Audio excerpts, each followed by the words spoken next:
Plastic আসলে আমাদের জন্য, মানবদেহের জন্য ক্ষতিকর, পাশাপাশি আমাদের পরিবেশের জন্য আরো বেশি ক্ষতিকর।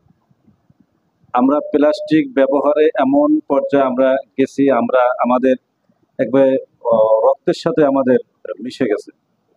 আমরা যদি বলি যে স্থলভাগ থেকে শুরু করে জলপথ, সব জায়গায় কিন্তু আমাদের প্লাস্টিক। আসলে ইউনিডো যে কার্যক্রম করতে চাচ্ছে,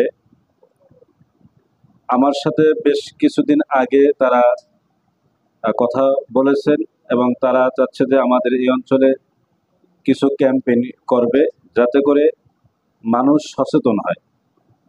প্লাস্টিক আসলে আমরা, সাব্বির ভাই বলছে যে প্লাস্টিককে আসলে আমরা না বলতে পারবো না। আসলে আমরা প্লাস্টিক ব্যবহার কমাইয়া আনতে পারবো। আমরা ওইটাই চাই যে প্লাস্টিক আমরা ব্যবহার কমিয়ে আনার জন্য আমাদের সচেতনতা বৃদ্ধি করা দরকার।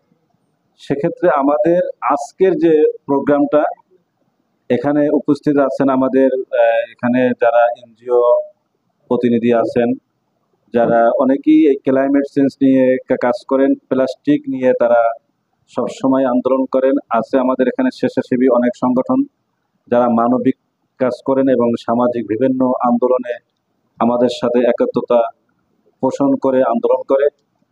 এখানে আছেন যারা এই প্লাস্টিক নিয়ে যারা ব্যবসা করেন, ভাঙ্গারি ব্যবসায়ী বলি, তারাও আছেন। আমরা বিশেষ করে তাদের কাছ থেকে আমরা কিছু মতামত নেব।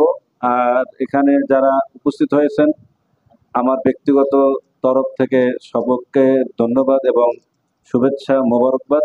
প্রতিটা এখানে যে ওয়ার্ডগুলো আছে, ওয়ার্ডগুলোতে প্লাস্টিকের জন্য সচেতন করার জন্য বাসা বাড়িগুলোতে আমাদের এখান থেকে, আপনাদের এখান থেকে একটা টিম হবে তৈরি, যারা প্রতি সপ্তাহে একবার করে হলো বাসা বাড়িগুলোতে গিয়ে প্লাস্টিকের উপর সচেতনমূলক একটুখানি সাজেশন তাদের দেবে, প্লাস তাদের কি রায় বাসা বাড়ি যেটা এইভাবে করা যায় বা এইভাবে না করা যায়, এবং এগুলো ডাম্পিং কোনখানে করা যায়, এগুলো আপনারা ভালো আমাদের বলতে পারবেন। আমরা আসলে এখানে ওরকম না, আপনাদের সাজেশনগুলি তুলে ধরা হবে।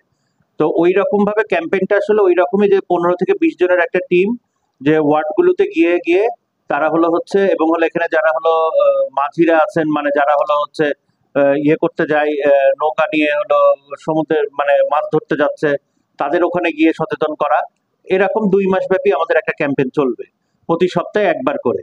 আমাদের মূল লক্ষ্য হচ্ছে প্লাস্টিক পলিথিনের ব্যবহারকে সঠিক পদ্ধতিতে করা। তো এই জন্য হচ্ছে যে আপনাদের এখানে অব্যবস্থাপনার কারণে কি পরিমাণ প্লাস্টিক এবং পলিথিন রেগুলারলি হচ্ছে যে পরিবেশে ছড়াচ্ছে, ইভেন সেটা সাগরে যাচ্ছে। তো এটা প্রথমে যদি আমরা সেটা একটা ইনিশিয়াল স্টেজে একটা কাজ করে একটা আইডিয়া দিতে পারি, কারণ এটা হচ্ছে মূলত কাজটা তো সবকিছু আপনারা জানেন যে পার্ট বাই পার্ট যাবে।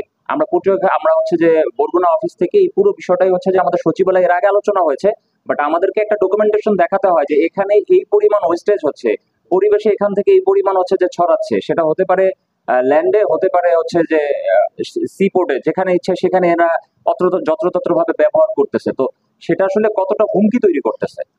আসলে এনজিও যে কার্যক্রম করতেছে, যেটা আমরা বলতেছি আসলে যে সঠিকভাবে, তো এটা একদিনে বা আমাদের এক কার্যক্রম দিয়ে সম্ভব না, একটা প্রজেক্টের আয়তে আসলে সম্ভব না।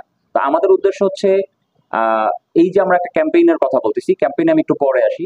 আজকে আমরা চাচ্ছি যে আমরা মূলত আগামী একটা নির্দিষ্ট একটা ডে ফিক্স করব, যেই দিন আমাদের সাথে আমাদের উপরস্থ যারা কর্মকর্তা আছেন ওনারা আমাদের সাথে সংযুক্ত হতে চেষ্টা করবেন। ইভেন এখানে ইউনো মহোদয় আছে, এছাড়া পরিবেশ অধিদপ্তরের আরো যারা আছেন এরা আমাদের সাথে সংযুক্ত হওয়ার চেষ্টা করবেন। তাদের সহযোগিতায় তাদেরকে নিয়ে আমরা একটা প্রতীকী ক্লিন আপ করবো। আপনাদের এলাকার কোন কোন স্থানে আপনারা ভালো করে জানেন, যেটা ভাইয়া বলতেছিলেন যে কোন জায়গাগুলোতে আসলে আমরা সেই পরিমাণ হচ্ছে যে ওয়েস্টেজ পাবো, যেটা হচ্ছে আমাদেরকে গভর্নমেন্টকে দেখাতে হবে যে এই এলাকায় অব্যবস্থাপনার কারণে এই জায়গাগুলোতে এবং প্লাস্টিক, পলিথিন বা এই জাতীয় যে বিষয়বস্তু যেগুলোকে আমরা হচ্ছে যে পলিথিন যেগুলোকে বলতেছি, এই প্লাস্টিক গুলো এভাবে পড়ে আছে এবং এই পরিমাণ পাওয়া গেছে, যেটা হচ্ছে গভর্নমেন্টের বা নির্দিষ্ট অধিদপ্তরের একটা হস্তক্ষেপ প্রয়োজন এটাকে প্রপার একটা সিস্টেমে পরবর্তীতে নেয়ার জন্য।